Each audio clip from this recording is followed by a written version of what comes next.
Hi everyone. Today we're going to discuss collision theory. Now, last time we talked about the Arrhenius equation and how we can use that to solve for things like the rate constant um, or the activation energy for a reaction. And today we're going to discuss more conceptually how different molecules react or what they need in order to react. So in collision theory, for a reaction to take place, the reacting molecules must collide with one another. So that seems pretty intuitive, right? On average, there are about 10 to the ninth collisions per second for a reaction. That's a lot of collisions. So you can also imagine that if we increased the temperature for a reaction, molecules would be much more energetic, they'd be moving around more, and that would create more collisions. So remember from last time, we said that increasing the temperature of a reaction will increase the reaction rate. Now, additionally, what if we add more reactant molecules?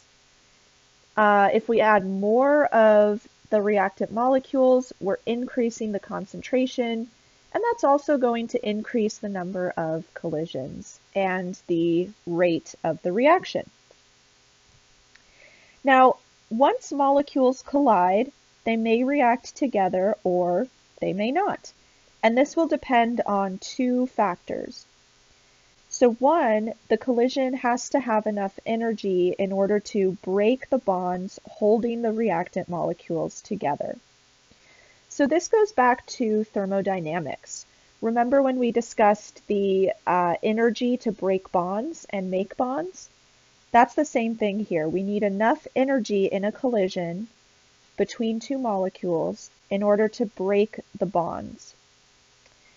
And then secondly, the reacting molecules must collide in the proper orientation to form new bonds. So this tells us that there's actually a lot more going on during a reaction. We need certain things to be true in order for a reaction to occur. So for a collision to lead to overcoming the energy barrier, the reacting molecules must have sufficient kinetic energy so that when they collide, the activated complex can form. So off on the right-hand side, we have some molecules that are colliding. And you'll notice that a few of those molecules that are colliding have some great impact there. So they have enough kinetic energy in order to overcome the energy barrier. So remember, the plot for energy kind of looked like this, and molecules need to overcome that activation energy or activation barrier. Now, occasionally molecules will collide and they won't have enough energy, like in these two examples. So they're not going to make it over the energy barrier. Now you'll recall from our last lecture, the Arrhenius equation includes a term A called the frequency factor. And the frequency factor can actually be broken into two terms. So we'll say that A equals P times Z. And so these two factors are going to determine whether a collision will be effective. So P is our orientation factor. So that tells us if molecules are in the correct orientation in order to create the activated complex. And then Z is the collision frequency. So this tells us if molecules are interacting enough. So let's talk about effective collisions, and in particular, let's talk about orientation. So let's say that we have two molecules that are the same, so NOCl, and they're going to react to form nitrogen monoxide and chlorine. So what that tells us is the two green atoms, the chlorine atoms, those need to interact in order to form our product. And then the NO and NO will just be left afterwards. So those will just form their own molecule. Okay, so that means we need the two chlorine atoms to collide with each other. Now, if you're a statistics person, you know that you could probably figure out statistically how often those two chlorine atoms will collide with each other. But we do need them to be aligned in a very specific way. So we have three examples here of possible collisions. In the first example, the the oxygen atoms, which are in red, they're facing each other. So that means that the chlorine atoms are facing in opposite directions. They're not even touching, so that is an ineffective collision. In the second example, the oxygen atom from one molecule is facing the chlorine atom from another molecule. And again, those are not the atoms that we need to collide. So that is also an ineffective collision. And then in the third example, we finally see a collision between the two chlorine atoms. So that would be an effective collision. All right. So collisions that lead to a reaction are called effective collisions. And then the higher the frequency of the effective collisions, the faster the reaction rate.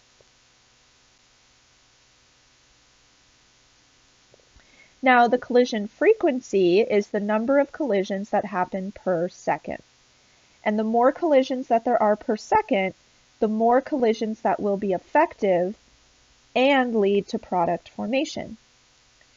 So, for instance, we could increase the temperature of the reaction, which will also help provide more collisions, which will lead to more effective collisions. Or we could increase the reactant concentration. That will lead to more collisions and more effective collisions. So again, we have collision orientation and collision frequency that are both affecting how many product molecules we can make, and that's also affecting the reaction rate. So let's go back to those two terms we saw for our frequency factor. So remember, P was the orientation factor, and that is a statistical term relating the frequency factor to the collision frequency. So for most reactions, that value of P, or the orientation factor, is less than 1. And generally, the more complex the reactant molecules, the smaller the value of P. So for instance, if you have two small molecules, those will probably orient themselves and collide in a way that's effective more often. But if you have two really bulky and odd molecules, and you need two very specific points, let's say this point over here and this one over here, if you need those two to collide, that's probably not going to happen as often. So your value of P would then be much smaller. All right.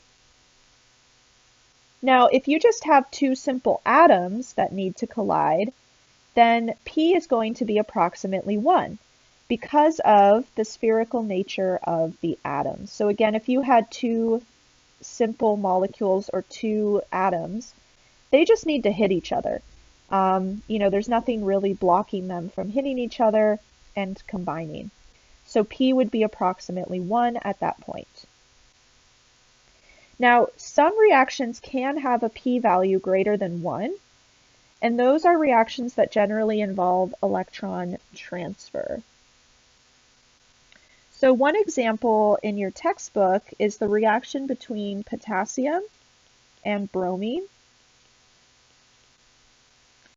And, oh, Br2, excuse me. And what ends up forming is potassium bromide. And then we have a bromine atom left over. So remember back to redox reactions and oxidation numbers. The oxidation number of potassium is initially 0, and then when it's in a compound, it's +1. And bromine also starts out with an oxidation number of 0, and then in a compound, its oxidation number is -1.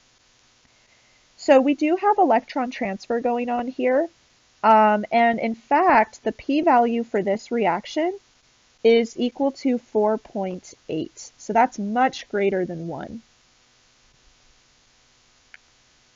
And in this reaction in particular, potassium can transfer an electron to bromine without a collision taking place.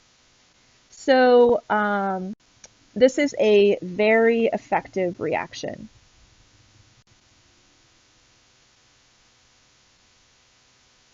All right. Now, again, the proper orientation results when the atoms are aligned in such a way that the old bonds can break and the new bonds can form. And again, for most reactions, the orientation factor is less than 1.